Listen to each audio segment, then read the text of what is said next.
Hello, this is Tom Morehouse again. We're going to talk more about business planning.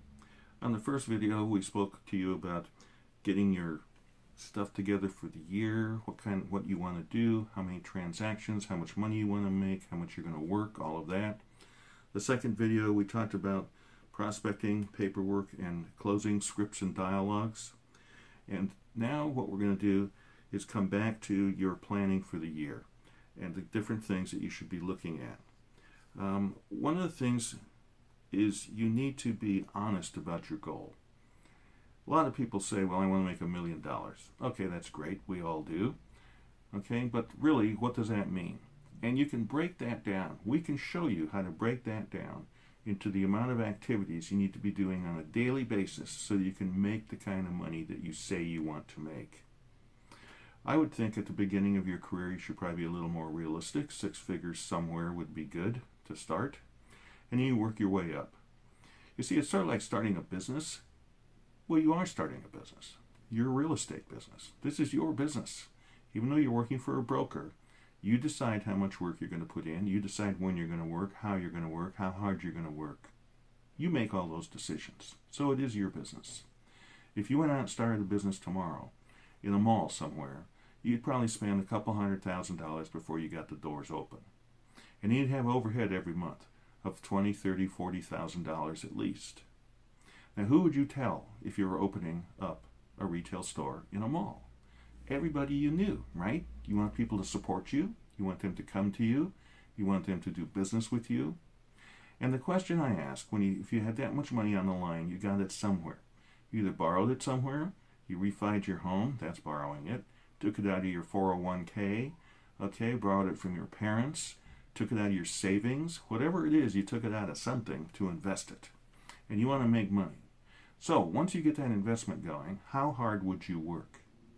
Now, when asking that question to most people, they say whatever it takes. Whatever it takes might be 10 or 12 hours a day, 5 or 6 days a week. And at the end of your first year, if you made $100,000 after taxes, you'd probably be pretty happy. But if you figured out how much you made per hour, you'd probably be pretty unhappy. It'd probably be minimum wage or less.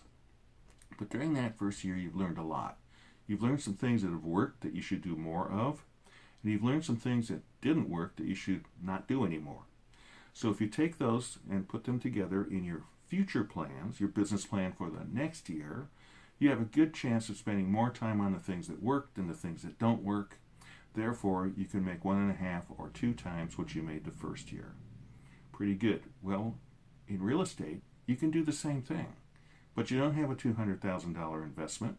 You don't have $40,000 or $30,000 a month in overhead. Your total investment in your real estate career, including getting your license, taking the test, joining the MLS, joining your association of realtors, spending some money on some things that you're going to need in your career, all of that is not even going to be $3,000. And your monthly overhead will probably be a couple $100 a month at most. Now, the bottom line is you can make that same $100,000 after taxes your first year if you worked like this was your business, that you spent all that money to get started over in the mall. And you can put in the hours and put in the time. If you do that, it's going to work for you.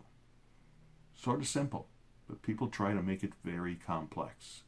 So if you keep it simple, and if you work it, and if you do what you need to do, and if you go out on those listings appointments, if you make those calls so you can have listing appointments, if you send out those mailers, if you get in contact with everyone that you know, if you have an email list that has a couple hundred people on it, and your goal is to add another 10 or 20 a month, then you are going to make it. But this is a full-time job. It's something you need to do on a regular basis. If you're starting out part-time, that's great, but you have to have a drop-dead date when you start doing it full-time.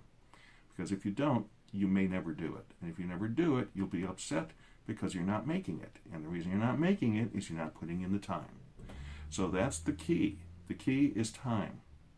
And the key, once you have the time, is to utilize it in such a way that it's working for you, that you're making money, that you're spending the same amount of time each week doing the same thing so that you can be consistent.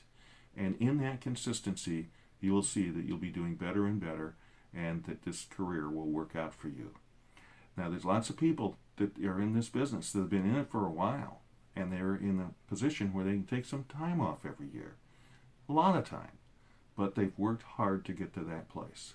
So if that's what you want to do, that's what you need to do. Plan your day, okay? And then you will make it happen. And again, we can help you with all that, so give us a call. Thank you. Tom, out.